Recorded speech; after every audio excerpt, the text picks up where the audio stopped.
And hello there. Welcome back to the booth here in Barcelona. That's Ian Duke. I'm Marshall Sutcliffe, and we're working our way through the limited rounds in the early portion of the morning here. We've got Macedonia versus Denmark. This match carries a lot of weight. The defending champs could be out with a loss here. Macedonia has a chance to actually knock them off. Let's head down to the feature match area and see what happens.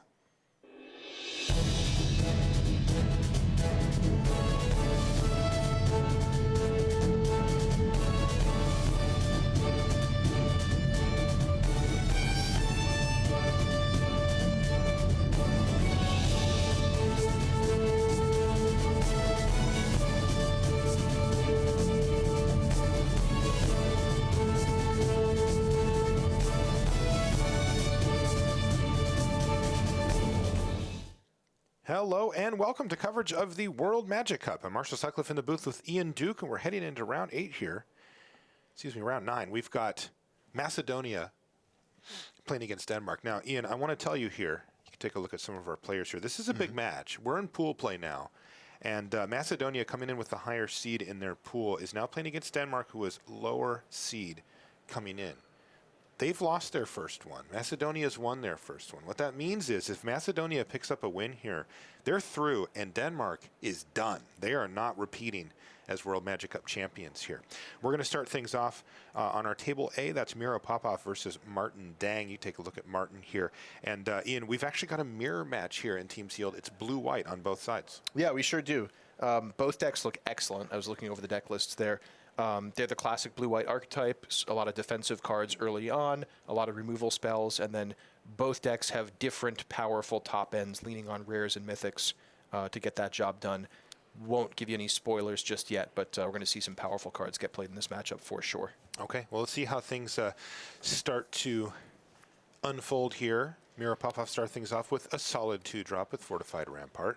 Nothing for Martin Dang on his third turn. He's just going to pass the turn back. That will send off alarm bells for Popov about cards like potentially Spell Shrivel or something along those lines.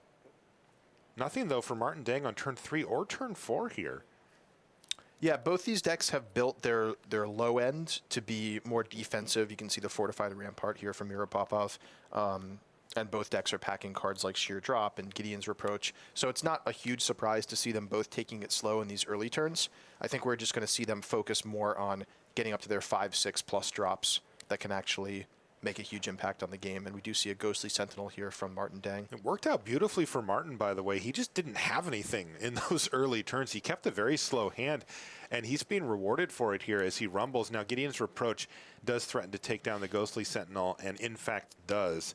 This is going to be really cool to see. Here's a Guardian of Tazim, though, for Martin Dang, which does resolve, and he's going to play an island after playing it, which is going to lock down the Fortified Rampart. Shouldn't do a whole lot there, but huge threat from Martin Dang here with Guardian of Tazim, one of his awesome finishers in his deck. And it's interesting to see Miro Popov actually getting somewhat punished here for having Fortified Rampart in his deck. Normally, it's one of the best cards you can play early on in a blue-white deck against other decks, but both of these decks are situated basically to only attack in the air, so Fortified Rampart not going to do a lot here.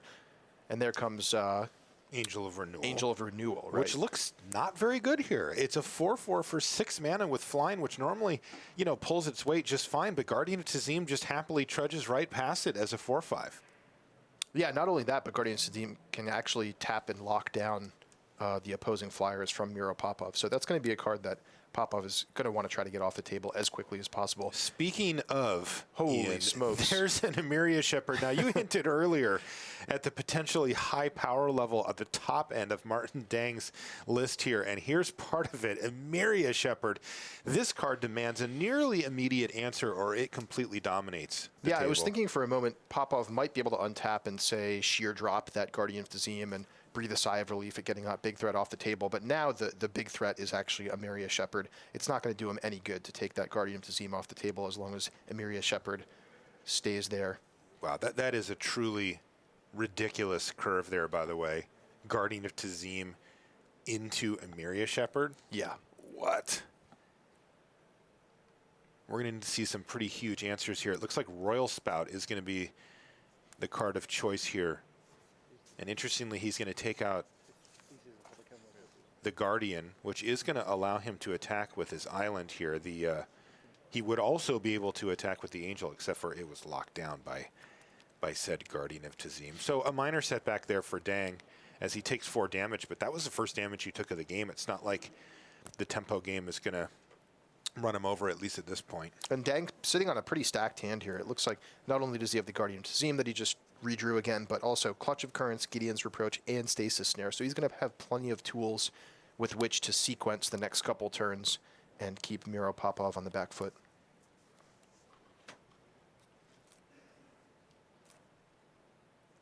Now, there is a sheer drop in hand here, right, for Popov? Yeah. Okay. That's business.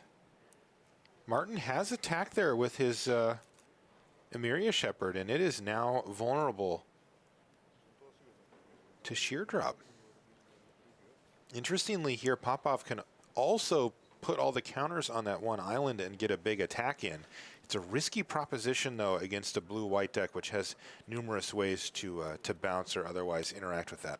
Well, in particular, against the Guardian of Tazim that's already on the battlefield, you don't want to put all your eggs in one basket, so to speak. Yeah, but at the same time, this egg isn't doing much, right? Like, he can't even attack with it this turn through the Guardian. So it's kind of like, would you like to have a lot of kind of bad eggs in mediocre baskets, or would you like to have one really sweet basket that can be toppled over easily? It's a tough spot here for Popov.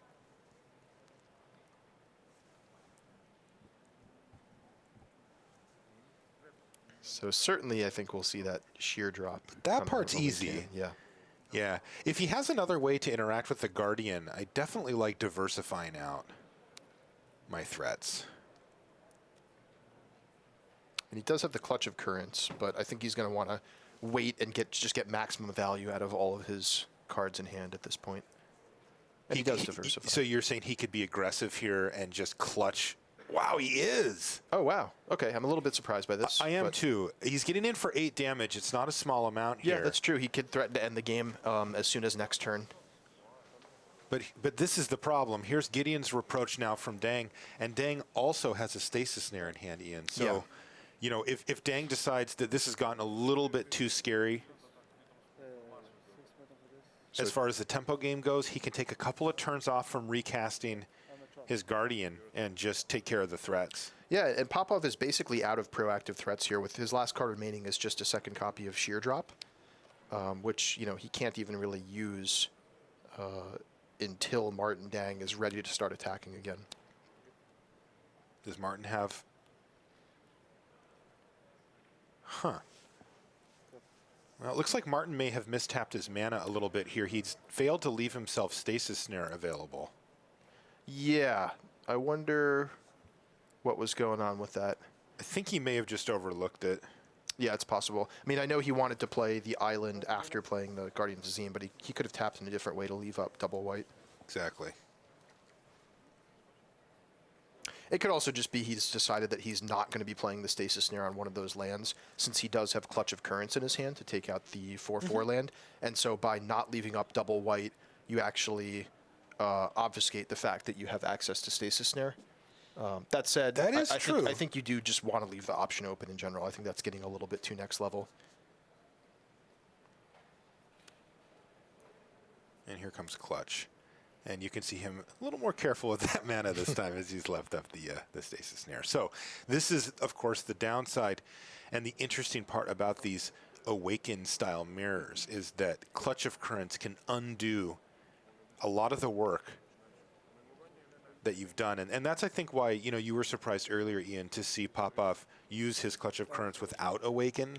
It's just, it's such an aggressive play that you really do need to maximize value on each of these Awaken spells because you know that they might not stick around anyway. Yeah, I mean, Clutch of Currents is just such an important card in this matchup. It's basically a full removal spell for 1 mana, since taking out an Awakened land, sure, they get the land back in their hand, they can play it again, but it's just a land at that point. It's not a creature anymore, so they need a new Awakened spell to get that back. Yeah, 2 for 1 of the highest order here. Kill your creature, make a creature. Yes. And speaking of which, here comes Sheer Drop, kill your creature, make a creature. Oof. This has been one of the most haymaker. Yeah, it's like a heavyweight boxing match No here, whatever. kidding. Right? I mean, remember, this is a game where Martin Dang played Guardian of Tazim twice and an Emiria Shepherd. This is like, and he somehow finds himself a little behind here. He can clean this board up pretty easily, though. Like, he can trade and then stasis snare the other one.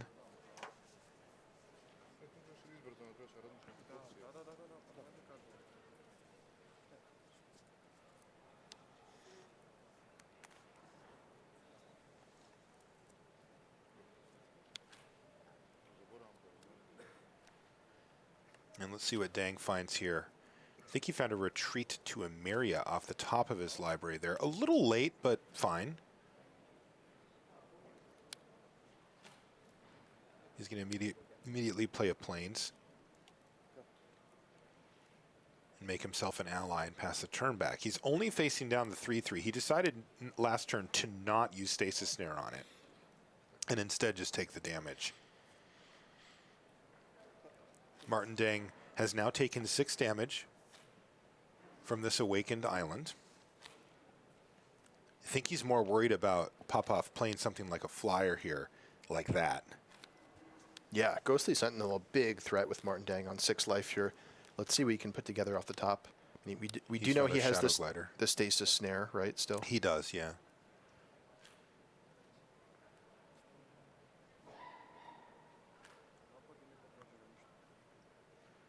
And I think we're going to see Stasis Snare take down the Sentinel and probably just a double block on the island. Yeah, I think the double block makes sense here. I mean, that token's not getting through the fortified rampart anytime soon. Although it is really tempting to keep Shadow Glider in play and just try to close out the game. Miro Popov also on 10 life. So Martin Dang maybe just be thinking about, you know, with both players low on cards in hand, I might just be able to attack 5 times with this Shadow Glider. Or top deck a second flyer. Yeah, that's true, because especially when you look at, like, well, what are the type of cards that Martin Dang can top deck now? Well, any land he gets just basically blanks the 3-3 on the ground for a turn, and any spell he gets is probably going to, you know, push his game plan forward either way. Right. And Martin Dang would need so many 1/1 tokens to really make a profitable attack through that fortified rampart that he may just be thinking about, okay, every token I get is just going to chump block that island for a turn, and I'm not going to worry about building up enough tokens to get through the fortified rampart. This has been great because there was a Shadow Glider added to the board by Popov the turn after Martin played his. The trouble for Martin Dang and then they traded here, and he added another Shadow Glider. Yeah, he's just one step behind. I mean, he sort of needs to keep top decking lands to chump block that island, but now he also needs an answer to the Shadow Glider. It's going to be really hard for him to get an answer to both cards with just one draw step. Something like a sheer drop would be awesome, but I'm not sure if Martin has any more, you know, premium quality removal spells like that left in his deck. He's used quite a few so far this game. Maybe even Clutch of Currents would be great here. Yeah, it looks like Martin has three here's Emiria Shepherd on the other side of the table. Oh, man. I'm starting to think of cards like Planar Outburst at this point. Yeah. And it looks like there is not one there for Martin Dang. So even though he played Guardian of Tazim that game as well as Emiria Shepherd, he actually loses it to Miro Popov. So he's up a game now on table B. We've got Vladimir Trojevsky. He's up a game over Martin Milla as well. This is starting to look a little sketchy. Yeah, especially in the position that Denmark is in after losing a game like that, where Martin drew so well. Both players drew really well. It's got to be pretty intimidating. Yeah. All right. We'll be back right after these messages. Outfit your Magic collection with the newest Battle for Zendikar accessories from Ultra Pro. You can see the full array of card sleeves, deck boxes, playmats, and portfolios in your favorite Magic artwork at ultrapro.com. Put your game to the test at a Grand Prix. These open tournaments feature the best players in your region as well as top Magic pros from around the world. Upcoming Grand Prix events include Oakland, Vancouver, Mexico City, Nagoya, and Houston. Visit magic.wizards.com/Grand Prix for a complete schedule. And welcome back to the feature match area here. So as we were describing a minute ago there, Ian, things are starting to fall off here for Team Denmark. Remember, they are our defending champions, and they now find themselves down in 2 of their 3 matches down a game. So let's jump over and see what Martin Milla is doing against Vladimir here. They're both, so we saw a mirror match on our first table there, blue-white decks. And this is actually a mirror match as well. It's a little bit different. They're both black-green base decks that are splashing some number of colors. Vladimir's got white. Miller has blue and red in there as well for some converge cards, that kind of thing. But again, another mirror match. Our third match is Miki Milevsky versus Daniel Lind. They're both on Devoid, but one's blue-red, one's red-black, so a little bit of a different flavor there. And let's get an idea here. Remember, Vladimir's up a game over Martin in this match, but things look pretty good for Martin here as he plays a Brood Butcher onto an otherwise empty battlefield.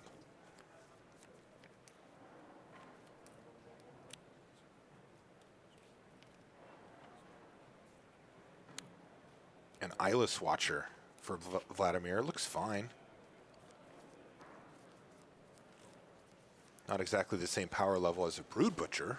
Yeah, Brood Butcher, one of the big rewards for playing a black-green deck, and a card that can really dominate the battlefield if it's left unchecked.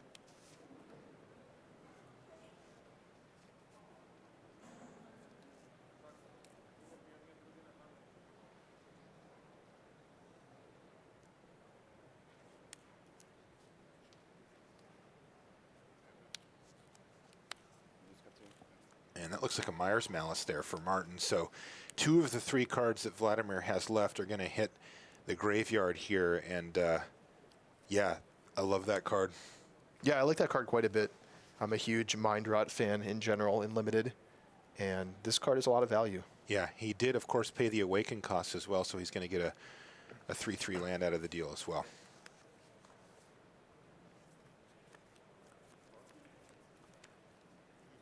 Looks like Vladimir discarded a Brood Monitor and a Colostria Healer. I think Vladimir might not have double green available, so he figured, I can't cast this thing yet anyway.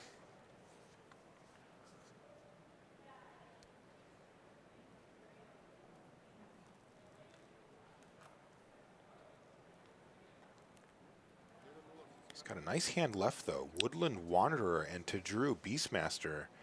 And it looks like he's lining up this Woodland Wanderer here, and he does indeed. And he's going to get 3 counters on it, so that is huge.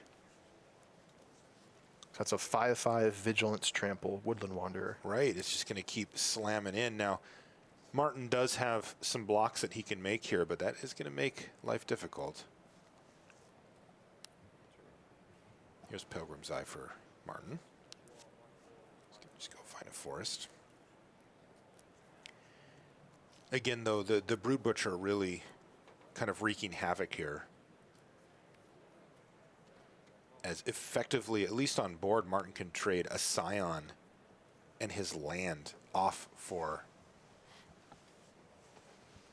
Yeah, or the Scion and the Pilgrim's Eye, and then just block with the land. Exactly. So I think that actually makes the Woodland Wanderer attack bad enough that I think you're Krzyzewski right. probably won't attack with it there. You just leave it back. You just made a 5/5 Vigilance Trample, and Brood Butcher's just holding it back. Okay, well, here comes the Brood Butcher attacking, and there's a block with the Woodland Wanderer, so I imagine It's we'll just going to see, force the issue here. yeah, Scion and Pilgrim's Eye being sacrificed, probably. Indeed. All right. Well, we were thinking about that as a defensive play, but Martin decided just to take the offense to him and force the issue. Vladimir decided, well, it's going to happen either way, so I might as well not take damage in the process here. And that's got to be a trade that Martin Mueller's pretty happy with at this point. Mm-hmm. Martin's left with the Brood Butcher still there. Not a lot of food left for it, but these black-green decks are really good at putting a lot of small disposable creatures on the battlefield. It only takes an Eyeless Watcher before you've got the machine gun lined up. Okay, so this play explains Vladimir Krzyzewski's block there. He had Tadru Beastmaster in his hand, just needed to draw a land in order to cast it. He did draw that land, and that's going to give him a 5/5 blocker and also pump up his team this turn. Now that he forced Martin Mueller to tap his 3/3 land on his own turn, that's 6 damage coming through from the Eyeless Watcher and the 2 Scion tokens. Whoa, here's Breaker of Armies, though, for Martin. Oh, wow. Yeah, he hit the land he needed for that. And that is going to force major action here for Vladimir as Martin looks to tie things up in this match. He's down a game. This is particularly nasty with the Brood Butcher there because Breaker of Armies can attack, force all those creatures to block, and then Martin Mueller can just sacrifice a single creature to shrink the Tajuru Beastmaster or any of the other creatures, and that means that the Breaker of Armies won't die on the attack, and it'll just continue stomping through. Yeah, and what a great spot for Martin as well, because Vladimir was top decking. I mean, he just drew one card off the top of his library, and it has to be something pretty incredible to deal with the Breaker of Armies. Yeah, and you figure it's either a removal spell, in which case he'll cast it, or, you know, if it was a creature, Vladimir would have played it on his turn, most likely to prevent that attack that I was talking about earlier, where Breaker of Armies attacks in, gets blocked with everything, and then one of the creatures is shrunk by the Brood Butcher. But it looks like Martin Mueller has even more coming out here to Drew Beastmaster. That's just backbreaking. That means no creatures will need to be sacrificed. That Breaker of Armies goes up to an 11/9, and there's only 8 points of power blocking it. And in the meantime, there's 8 points of power hitting Vladimir so here crunch as well. through for 8 and wipe your whole board. Oh, and by the way, I still have, 21 points of power on the board? Yeah, that's going to be game. It's impressive stuff for Martin Miller, and he does, in fact, equalize here against Vladimir. So things are 1-1 on table B. Again, we saw in our first one, we saw Miro Popov pick up game 1 against Martin Dang on table A as well, as Denmark looks to fight back. I want to remind you that we're in pool play here. With Denmark having lost their first match of pool play and Macedonia having won, and Macedonia having a higher seed coming in, that means that this is a win for Macedonia is going to put them through and knock out Denmark in the process. So Denmark's very much fighting for their tournament life here.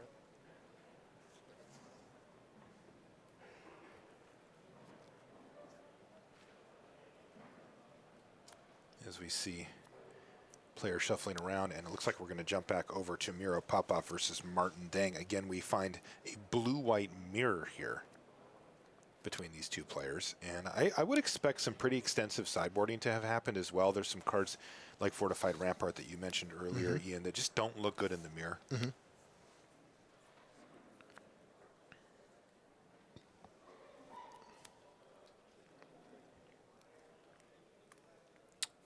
All right, Shadow Glider is the 3-drop of choice here for Miro. The Felidar Cub does get to just attack here because Miro doesn't want to make the trade. And I like Martin Dang with the Felidar Cub in this matchup here, potentially taking out cards like Stasis Snare or Quarantine Field, which, although they're higher rarity cards, are pretty likely to be in your opponent's blue-white control deck, given the depth of a team sealed pool. Yeah, I mean, Felidar Cub's very good against Martin. Right. You know, we saw Retreat to Emeria and Stasis Snare in game 1. There's also cards like Tightening Coils that will pop up pretty frequently.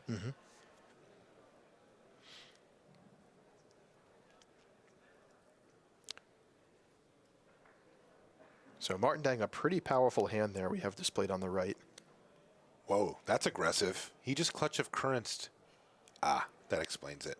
So he uses Clutch of Currents to set back Miro, his Shadow Glider. He gets in for 2 with the Cub. But the reason he did that was because he actually just wanted to use his turn to play Halimar Tidecaller anyway. Yeah, the other notable thing here is Martin Dang doesn't have a 5th land, which is where he really starts presenting his big threats. So he may be kind of hedging a little bit, where if he doesn't draw a 5th land for a couple turns, he doesn't want to be too far behind on board by the time that he does. Makes sense. Because he knows his opponent could have cards like Clutch of Currents himself.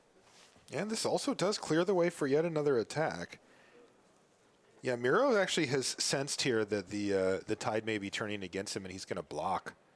And that's going to open up the door for Martin Dang, who probably feels a little relief, like he didn't have a whole lot going on this turn anyway, so he gets to use Gideon's Reproach to take out a flyer here and keep his board intact. Yeah, it's a fairly aggressive use of Gideon's Reproach. Again, probably not something Martin Dang wants to do. I don't think he realistically expects to win the game with two power ground creatures, but just given that he wouldn't have had anything else to do with his turn, it sort of makes sense to deploy that now. And likewise, he knew Miro Popov didn't have anything stronger to do with 5 mana than just replay his Shadow Glider, so he may be sensing a little bit of weakness from Miro Popov's side of the table as well.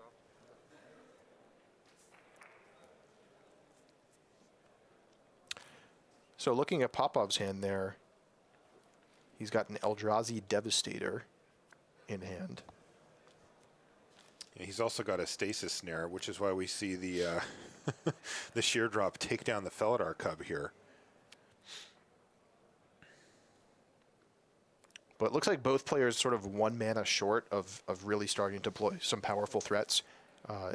Angel of Renewal in Miro Popov's hand, but not 6 mana. And likewise for Martin Dang, just short of being able to cast something like a Ghostly Sentinel or Guardian of Tazim. Yeah, or Clutch of Currents with Awaken. Like, he's got a lot going on here. It's got to be pretty frustrating for Martin Dang from his standpoint. He's got such a powerful hand, and he really just needs that 5th land. In the meantime, he has managed to keep his life total at a cushy 18 and not let Miro develop some type of crazy board state where he's just super far behind by the time he actually hits that 5th mana.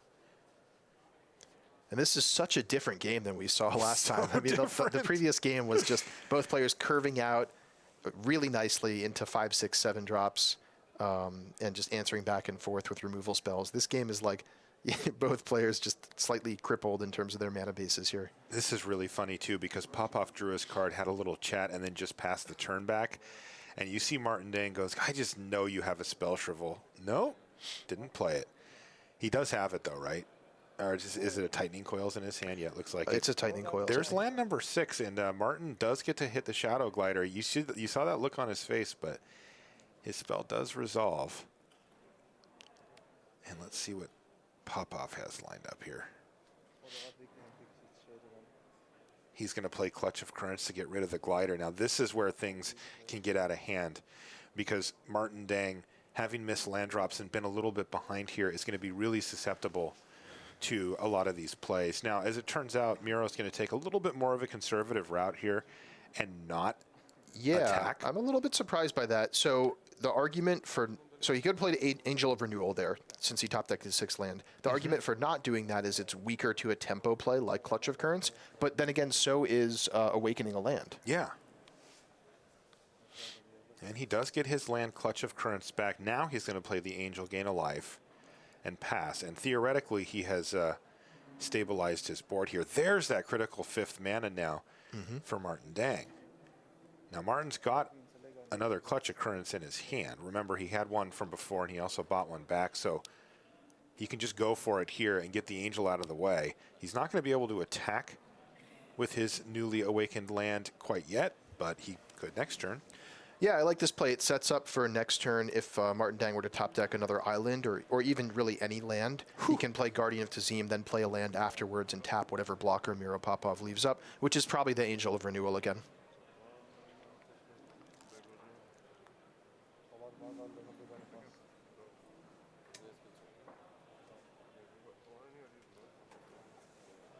All right, looks like he's going to play Felidar Sovereign instead, but I think Martin's fine seeing that, right?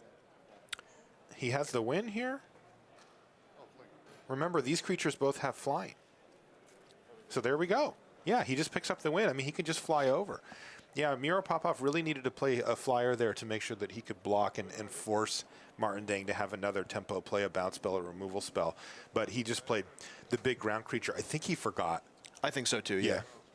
Okay, so that means that Martin Dang has picked up this game. That's going to force a game 3 on table A. We've got it 1-1 on Vladimir, and Martin Milla tied it a game apiece. And on table C, we have Mickey Milevsky from Macedonia picking up game 1 over Daniel Lind. So 1 game apiece for each of the Macedonian players. Martin Dang and Martin Miller both have a win on their side as well. So this is starting to shape up to be a real nail-biter as we work our way down the stretch here in the second round of pool play on day 2. Now, we saw Martin's deck humming along quite nicely there in the last game. And let's see how it does this time.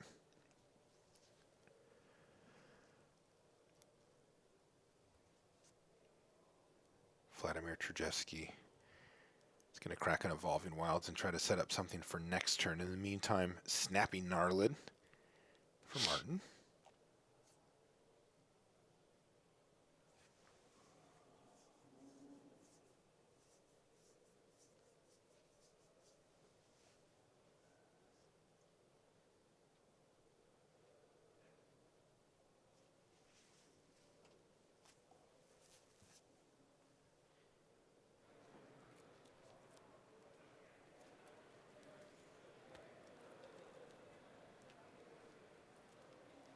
right, let's see what he has for his turn 3 play here. Well, all 3 colors. And a Lifespring Druid. You know, you really want to see a Tajuru Stalwart at that point. Just slam the big 3/4 on the table, but instead it's going to be land attack for 3 for Martin. And there's the Tajuru Stalwart. He must have heard us. So he's the one with the 3/4 here. Though I will say that Vladimir, you know, with the Lifespring Druid, he could have a really big turn this turn. Lots of colors. He could have up to 5 mana. Uh-oh, maybe no land drop here for Vladimir. Yeah, looks to be the case. Oh, yeah. I mean, you know, Drana's Emissary is an excellent card, but I think he was hoping for something with a lot more punch that turn, something big, a 5-drop, or something a lot more scary. The Drana's Emissary is a little bit more along the lines of kind of an incremental value type card, but not a massive board impact when it hits type situation. So let's see if Martin can capitalize on a land stumble here from Trujevski. Yeah, it's looking like Martin is getting the better end of the early game here. These Tajuru Stalwarts are really powerful the way they line up against Trujevski's board. And I noted last turn, actually, that not only did Trujevski miss his 4th land drop, which would give him his 5th mana, he actually doesn't really have anything powerful, proactive to do until 6 mana. So he kind of needs 2 lands in a row or to find something in between to bridge the gap. Oof. Here comes an attack with from Snapping Gnarlid and the Stalwart, and the Gnarlid's going to get double landfall triggers here as well, Ian. So Very nice here for 7 Martin. damage. Ouch. And I think the follow-up is another Tajuru Stalwart, perhaps. Or, Oh, yeah. you're right. Okay. So Maxed out. Trujevski can pick up a land here, which would enable his 5-drop, but unfortunately his 5-drop is Tajuru Warcaller, which is not really helping him much as far as defense is concerned. He and also he misses the land, yeah. Yeah. Wow, I think he found a Colostria healer here that he's going to play. All of these little things helping to buoy his life total, but the truth is that Martin Mula is just dominating this board right now with 8 power and often 9 last time. He attacked for 7 with just 2 creatures. Just a good, efficient start here for Martin with double 3/4s and, you know, effectively a 3/3 Snappy Gnarlid as well in the early stages. Nothing fancy, but certainly effective against an opponent who's stumbling on mana. Martin really wanting to pick up a match for his team here and set them one step closer to staying alive. Vladimir Trujevski goes for the Bone Splinters on one of the Tajuru Stalwarts, giving up his Colostria healer in the meantime, which definitely slows down Martin Mueller's assault, but I do see something coming up here for Martin's next turn. He has the option to complete disregard that Lifespring Druid. Oh, no. Which would really set Vladimir Trujevski back on mana. So we'll see if he goes for that option. Beyond that, he also has potential to just cast an Eyeless Watcher and add more to his board. I think Trujevski thinking about whether he is planning on blocking with the Drana's Emissary or not. Figuring if he's not going to block, he might as well attack, but there's always the chance that Martin Miller misses his land drop and he can at least make the Snapping Gnarlid either hold back or threaten to trade with it. Yeah, I think I like just holding back there. I think the attack would be the play, but here we go. Snappy Gnarlid and Tajuru Stalwart entering the red zone once again, and he's going to take it. That's half of his remaining life total. Trujevski falls down to 6, and there it was. You outlined that play, Ian. Complete disregard on your Lifespring Druid takes away a potential blocker, but more importantly, a mana source. Yeah, and there's a 5-drop off the top for Trujevski. His deck not cooperating with him this game, and it looks like Martin Miller is going to be able to just run away with this thing with a solid curve of beefy creatures in the early part of the game. Basically, I mean, these aren't fancy, right? These things are just attacking, but that'll do it. He does get to trade off the Drana's Emissary, as Martin did not play a land that turn. And here's an Eyeless Watcher. So Martin running out of gas a little bit here, but I think it's just too late. Yeah, and that will do it. So Martin Mueller takes his match over Vladimir Trujevski of Macedonia. So that is 1 for Denmark. They need to win 1 more of their remaining matches. That would be Table A or Table C, with Martin Deng or Daniel Lind in order to stay alive here. If they do not do that, they're out.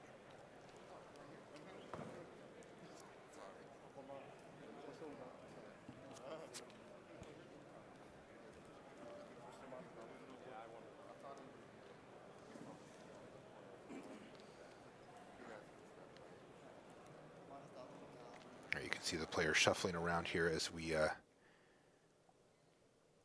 move back over to table A.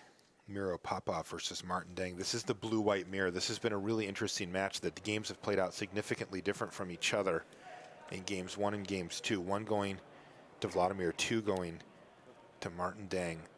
And this is a big one. If Miro Popov can pick up this win here, he can really set the pressure back on Denmark. Martin's going to lead things off with a Shadow Glider. Nothing yet for Miro. Martin's just going to attack.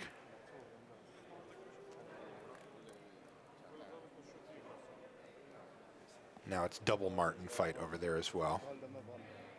You can see Martin Nonic. There's actually 3 Martins at the table here, helping out Miro. Okay, so 4 drops from both players. Retreat to Emeria for Deng. Incubator Drone for Popov as he passes the turn back and takes 2 more damage in the air from the Shadow Glider. That is going to start adding up very quickly. Land drop is going to trigger the retreat, and boom, follow-up play. Ghostly Sentinel for Martin Deng, so he is firing on all cylinders. Hits his 5th land drop right on time this time, Ian. No waiting around. Yeah, really, really nice start for Martin Deng here. So the pressure is going to be on Miro Popov to find answers to this and quickly. We know that Popov has the raw power level in his deck to combat this kind of start, and this is a very good start for Deng, but he does need to sequence this out and find those really powerful spells, and he needs to do it quickly. Ooh, he's playing something for 6 mana, and it's Felidar Sovereign.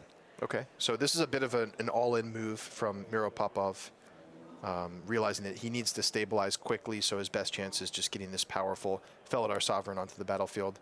Yes, it makes it effectively impossible to race, but you know what? Stasis Snare does a fine job of taking care of the big cat there, and he's going to get that thing out of the way as Martin Deng and pass a turn back.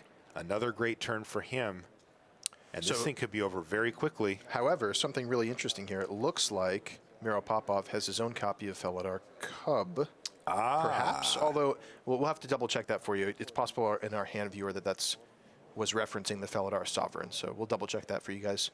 Okay. It is a cub. All right, in that case, that is huge, because that'll take out the Stasis Snare and bring back Felidar Sovereign, but will it be in time is the question. Yeah, and there's some really interesting little things that can happen in between, too. You know, if Martin Deng can make a Scion, for example, he can prevent that life gain from Popov. He probably only needs to do it for a turn as well. See that there's also a Clutch of Currents and a Sheer Drop in hand for Popov, so this is a huge turn for him. And he's just going to pass the turn back, a little bit more conservative with his Clutch of Currents this time. And Martin Deng's offense slowing down a little bit here. Significantly. Here we go. This is Retreat to Emeria making another ally. And a Sower. Oblivion Sower. Oblivion Sower here. Let's see what that gets him. Oh, there's a Stasis Snare gone already. An Oblivion Sower, a nice combo with Retreat to Emeria. Indeed. So he's going to get another trigger from Retreat here and get him yet another creature. He's going pretty wide on the ground here. And this is Ghostly Sentinel crunching in there for 3 damage. But, you know, the thing that Miro Popov is really worried about is the fact is getting back his Felidar Sovereign. And that's what he gets to do here. So end step, he gets it back, and he gets to even attack. Is he thinking about it? It's tricky, though, the Oblivion Sower representing a big blocker there, although Popov does have that Clutch of Currents in hand, so he could maybe bounce the Oblivion Sower back to Martin Deng's hand, get an attack with the Felidar Sovereign, gain some life, but then the unfortunate part about bouncing Oblivion Sower back to Martin Deng's hand is he gets another trigger of exiling cards and potentially hitting lands, and every land that Martin Dang hits means retreat to Emeria trigger. So somewhat complicated decision here for Miro Popov. Yeah, if it were just Felidar Sovereign versus Oblivion Sower, that's fine with Popov, but that's not the case. Right.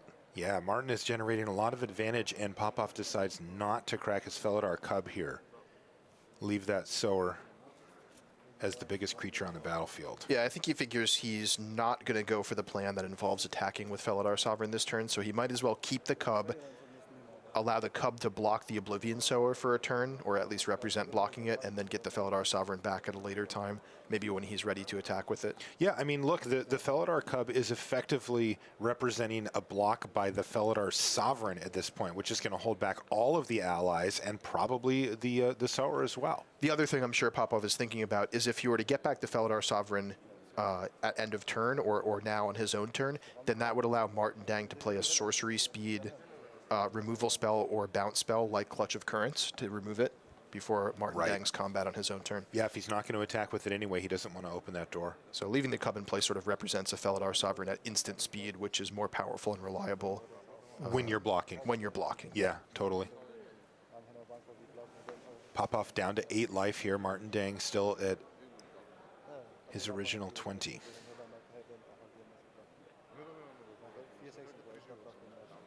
Popov, again, consulting his coach Martin Nunnick as they sort out how they want to approach this turn. It looks like Clutch of Currents. No, I was wrong. Kozilek's Channeler is what they've decided on playing, and then pass the turn back. Land off the top for Dang.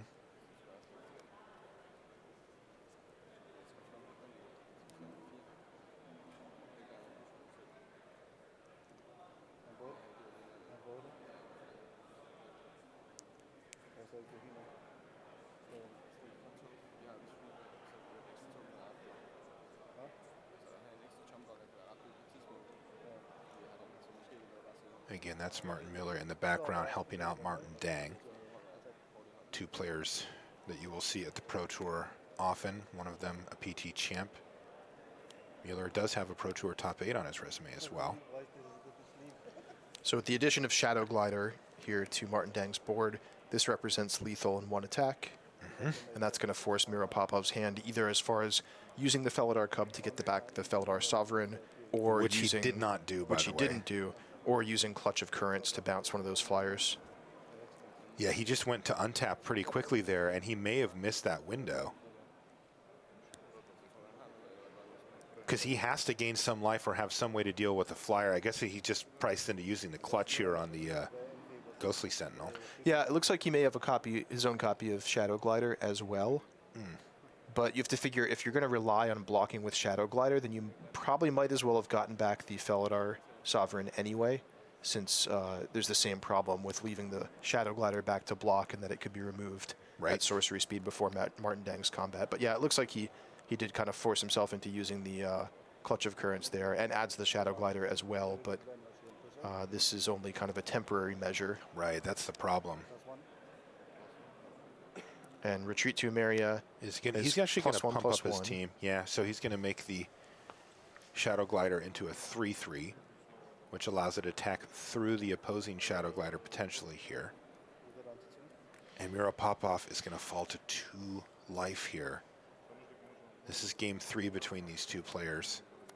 And now Ghostly Sentinel coming back down means there are 2 lethal threats on Martin Dang's side of the board. With Miro Popov having no cards in hand, I'm sure at this point we're going to see him use that Felidar Cub at the end of turn to bring back Felidar Sovereign, and at least the Sovereign can get in one, sort of suicide attack, or chump attack rather, to gain some life. Now, for those of you watching at home, you may be wondering about Planar Outburst, since that is one of the cards, that's the premier cards in these colors, but Miro Popov does not have one. He is going to have to do this the good old-fashioned way. And this is a tall order here. You can see the board is pretty well gummed up at a snapshot, since we've been following it since the very beginning. We know what the key interactions are here. This is one of them. Felidar Cub getting back Felidar Sovereign to allow it to attack and gain some life for Popov here. And a non-land off the top, it looks like. So try to get a look at what that is. Could have some business. Angel of Renewal. That's a huge draw. Wow. Look at that. 1, 2, 3, 4, 5, 6. And it's large enough to hold off both of the flyers on Martin Dang's side of the board. Whew. How's that for a nice top deck? He does not attack with the Sovereign because now he's gained life and isn't compelled to. He doesn't want to lose it. Woo. However, Martin Dang, I believe, has a Halimar Tidecaller in his hand. Is there anything good to get back with that yet? Nothing good to get back with the Tidecaller, though. He has a clutch in his hand. Oh, he does have a clutch in his hand. Okay. Was that the new pickup for the turn, possibly? Unclear.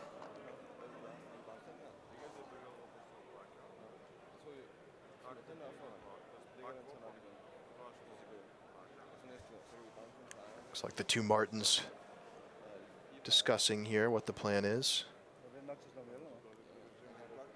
So, I mean, one possibility is Clutch with Awaken could animate a land, and then Halimar Tidecaller can give it flying.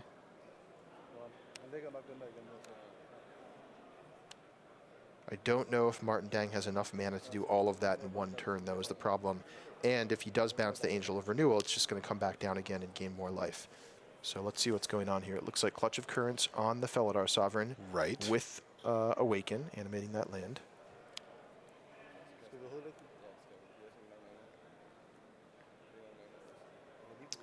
Dang does have an island in his hand, so he can play Tidecaller. Yeah, he must have already played it. All right, so he does have to tap that island, but it does mean that he gets back Clutch of Currents. So I see what's going on here. So Denmark is planning for the win next turn, where Martin Dang can use the Clutch of Currents on the Angel of Renewal, then play the land from hand, pump up his team. He has 2 flyers, plus his land will have flying because of the Halimar Tidecaller. Yes. And the reason he bounced the Felidar Sovereign is to prevent the Sovereign from just attacking and gaining 4 life. Yep. As a chump attack. Yep. So it's setting up for the 2-turn here. So I like the way that Team Denmark has navigated these 2 turns. Now I'm going to tell you that Miro Popov found a tightening coils. Does that throw a wrench into the works here? So let's see. So Martin Dang has 2 3/3 flyers and a 2/2 flyer. He'll be able to play a land, I think, and give them all +1/+1. So that's 2 4/4 flyers and a 3/3 flyer. That's 11 total damage. Tightening coils could remove one of those potential 4/4 flyers, and that would only be 7 damage. So I think it does throw off the math somewhat. Although the Clutch of Currents being recast can actually animate another land. So no, I don't think the Tightening Coils is enough to stop things here. Martin Dang simply goes, clutch your Angel with Awaken, animate a second land, play a land, pump my team. Getcha. Yeah. All right. So I think this will probably be the final sequence of the game, but we will see. I think so. The channeler, Miro Popov, does have enough mana to play both the Felidar Sovereign and get the Tightening Coils down. But like you said, I don't think that's enough. And you see the quick actions here from Martin Dang is of a player who now knows that Popov is hellbent. Oh, I'm sorry. I've missed one thing here on the board, though. There is a Shadow Glider as a blocker as well. As a chump blocker? As a chump blocker, yeah. So I think that does reduce Martin Dang to 7 points of damage this turn. Although there's another angle here where maybe bouncing the Felidar Sovereign and just going wide and just with Retreat to Emeria. Play a land, pump my team, ship them in there. Yeah, that's a possibility as well. Yeah, they have perfect information here as Popov is out of cards. So this is the 2 Martins just working through the math. You know, this is the part where looking for the different lines, they've already seen them. It's just a matter of does it work for a victory. Yeah, and there we go. Felidar Sovereign is the one that's going to get returned to hand here. Play a land, +1/+1, and send everybody. Yeah, and that does it. Martin Dang picks up the win here, and that is the win for Denmark. So they stay alive. They stave off elimination here as Macedonia gave them a bit of a scare, but Martin Müller and Martin Dang, both of the Martins, pick up wins in their matches here. And you see the high fives from the guys. They knew they were up against it there. I mean, Macedonia had them on the ropes, and Macedonia also got off to a quicker start with 2 of their 3 matches, picking up game wins in the early parts. Welcome back to the booth here. That's Ian Duke. I'm Marshall Sutcliffe, and it is our pleasure and our honor to bring you the World Magic Cup here from Barcelona, Spain. This is one of the highlight events of the year for a lot of you at home and a lot of us on coverage team as well. This is one of those special tournaments for sure, and that's why, right? We saw the high fives, and that was real, true relief that they get to share share with each other, and now they have to regroup this Denmark and go into the next round and try to pick up another win here because, again, they're up against it, and they get by Macedonia here, but they've got a lot of work to do if they're going to continue. Yeah, awesome match there. Awesome set of matches, and it's great to be able to see Denmark continuing on through the tournament. Yeah. Yeah, and again, you know, if you remember from last year, that was the Dane Blast team, so we even kind of have our eye on them as the defending champions. All right, well, that's going to do it for this round of pool play. Let's head back to the news desk and Richard Hagan. All right, thanks very much to Marshall and Ian. It's math time here at the World Magic Cup. We're going to get to the big board. 8 pools, some of them are clear-cut, most of them, dear Lord, they are not. Let's get to it, and I'm going to start with Pool A. This is Belarus, Sweden, New Zealand, and Chile. So let's get up there.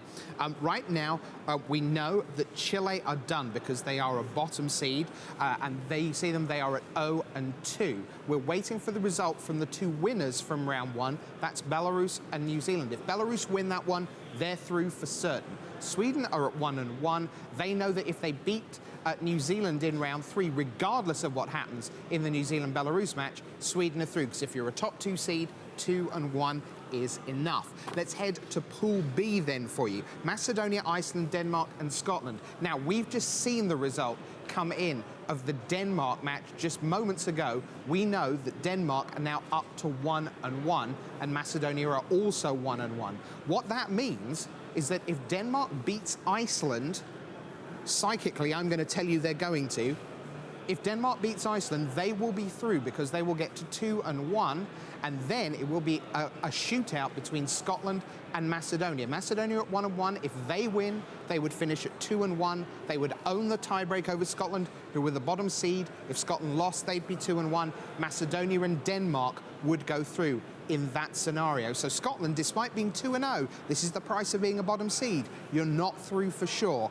And we strongly suspect Denmark, Iceland though, they still have a shot. If Scotland beat Macedonia, Scotland go 3-0, Macedonia fall to 1-2, Iceland 1-2, Denmark would be 1-2, and Iceland, you're still looking at all sorts of possibilities there. But in the end, you could have Scotland at 3-0, Macedonia would advance at 1-2, Iceland, though, gone. Denmark, the most interesting there. Looks like the dream is still alive of back-to-back World Magic Cup champions. Pool C, this one is fun. Now, if you're a Brazil fan, don't panic. Right now, it says 0-2. That's not good, but you are a top seed, and you are not necessarily out of this, because in the last round, you're going to face Argentina. You imagine you win that one, you get to 1-2. Argentina falls to 1-2. You own the tiebreak over Argentina. So now you're up to a minimum of 3rd. Let's assume that Guatemala beats Thailand. Guatemala would go to 3-0. They would own the group and advance. And then you'd have Brazil, Thailand, and Argentina all at 1-2. Top tiebreak, Brazil. So Brazil with a win over Argentina, plus help from Guatemala defeating Thailand. Paulo Vida Dama de Rosa and the team are still alive in Pool C. All right, Pool D is up next. Now this is clear. Right now, everyone is at 1-1. We know that Germany will play Greece. The winner will be through. Japan will play Mexico. The winner will be through. It is that simple. 2 straight shootouts for who gets to advance. Germany, just as a by-the-by, if they happen to run out of time and draw, they would be through because they're a top seed. All right, so let's go to Pool E. At least D was straightforward. What about E? And this set features the Austrians. They're at 1-1, along with Serbia. It's the bottom seed, Chinese Taipei, who are at 2-0, and Singapore, who are at 0-2. Well, let's imagine that Serbia beat Singapore. That puts Serbia to 2-1, Singapore to 1-2. Let's imagine that Chinese Taipei win again. They get to 3-0.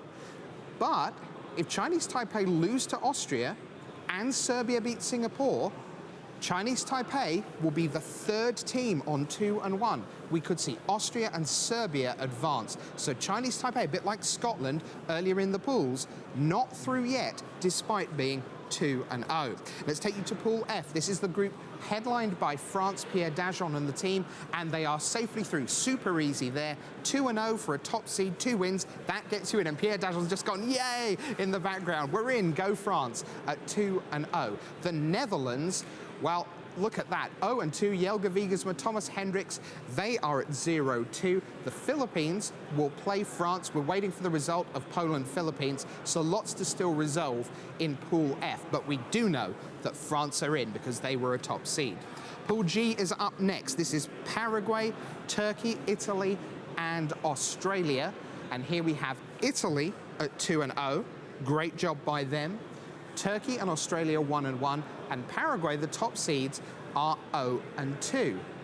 But it is possible that Paraguay can make it in, because if Paraguay beat Australia, Paraguay's 1-2, Australia is 1-2, and then if Italy defeat Turkey, do Paraguay a favor, you'd have Italy at 3-0, and then 3 1-2s. And in that scenario, Paraguay, by virtue of being the #1 seed in the group, would make it in. So where do we go next? Let's take a look. Let's go to Pool H. Up next, here's the final one. Congratulations, Ukraine. #1 seed, 2-0, you're in. Doesn't matter what happens in the final round against Malta.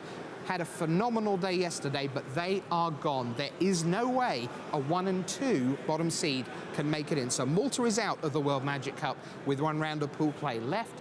Latvia and Hong Kong, this is clear cut. They play each other next round. Li Shichan for Hong Kong, Andre Pros for Latvia, and the rest of the team, the winner there goes through. Now we do have one more result. We're just going to go back a couple of pools. Let's take you back to pool, I think it's F. Which was the French team. Yeah, here we are. Here's that result. Poland against the Philippines is done. The Poles are at 1-1, so are the Philippines. So now, France, we know, are through. If the Philippines happen to beat them, they would get to 2-1 as well.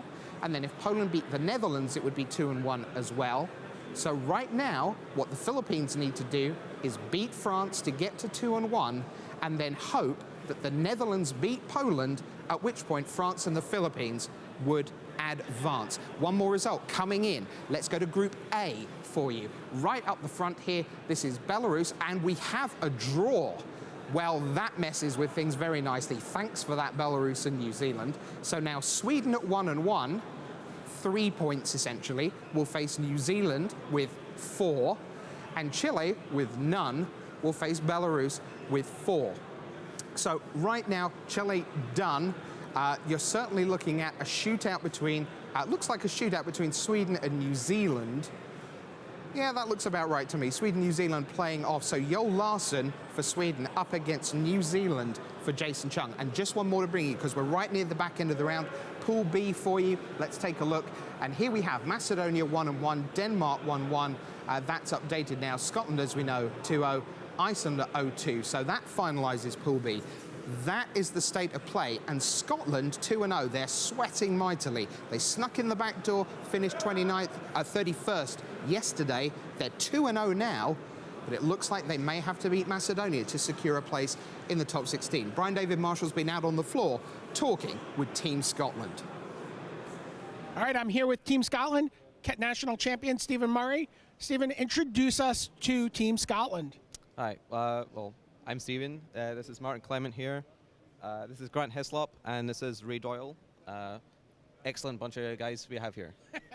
And you guys are 2-0 in your pool here at the start of pool play, but 2-0 and still nervous. Tell me about that. Because we squeezed in a very tense and emotional Rich Hagon readout of the tables yesterday. We are the lowest seed, so if there are 3 teams on 2-1 at the end of this pool play, our tiebreakers are the worst, so we would be eliminated. Okay. So we're on the edge of our seats watching this match, and then if however it goes, we might need to actually just 3-0 the whole group. Okay, so I understand though that there is infinite combos going on from Team Scotland. It's not quite infinite. It's infinite if I have enough things ingested or if they have enough 2 toughness creatures. I have the Ulamog's Reclaimer Brutal Expulsion combo, where you Brutal Expulsion their creature, deal 2 damage to it, exile it, bounce your Ulamog's Reclaimer, so you can cast it and process the thing you just exiled, pick up your Brutal Expulsion, kill another thing. In my previous game, I assembled this combo against a White Weenie deck, where I was able to do this every turn, despite only having 4 lands in play, because I also had 3 Herald of Kozilek's in play. Team Iceland was not very happy about this. He said you went Herald of Kozilek on turn 3, and then 2 Herald of Kozileks on turn 4. 2 more on turn 4, then Brutal Expulsion your creature, bounce another thing, Ulamog's Reclaimer, get it back, attack with all my Herald of Kozileks. All right, so guys, tell me what the Magic scene is like in Scotland, and what would it mean for Scotland for you guys to make the top 8? It would be incredible. It wouldn't be the first time that Scotland's made top 8. We were the first World Magic Cup. We made the top 8. Stephen's been there before, but the rest of us are new to the game. The fans at home have been wonderful. I should put a hashtag in front of the fans at home, actually. But they've all been really supportive on on Facebook. I've been going wild, taking photos all throughout, posting them up. Like the tournament is for people at home. That's what it's about. That's why we're here. We're kilted up. We're having fun. We're trying to put on a show, have fun, because so many people want to be here and doing this. And to me, it's just unacceptable to not put the effort in. You've got to do it. Like I would put a kilt on at the drop of a hat. With the slightest provocation, kilt's on. But hopefully not the drop of a kilt, though. Well, generally the kilts tend to come up a bit rather than down. Yeah. They're quite tight. They're quite tight. They don't drop very easily. So, Stephen, you have been in the top 8 of the World Magic Cup before. What was the reception like when you did that? Well, it was amazing. Because we know all the local stores all got together. We were watching the stream, keeping up to the coverage, and the minute anything happened, all these social media things that's lit up. Like, wow, you drew that thing. Yeah, we took a game. Oh no, and it was definitely incredible. And we did lose, unfortunately, in that quarterfinal. We're hoping to do one better, and.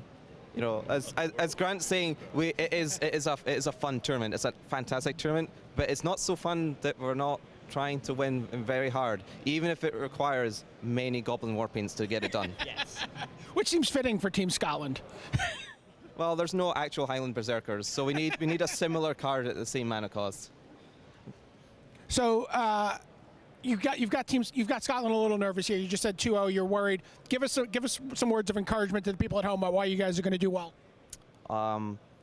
It's totally fine, even if we need to win the next round, because all our decks are great, and we know that Ray's going to murder them especially hard next round.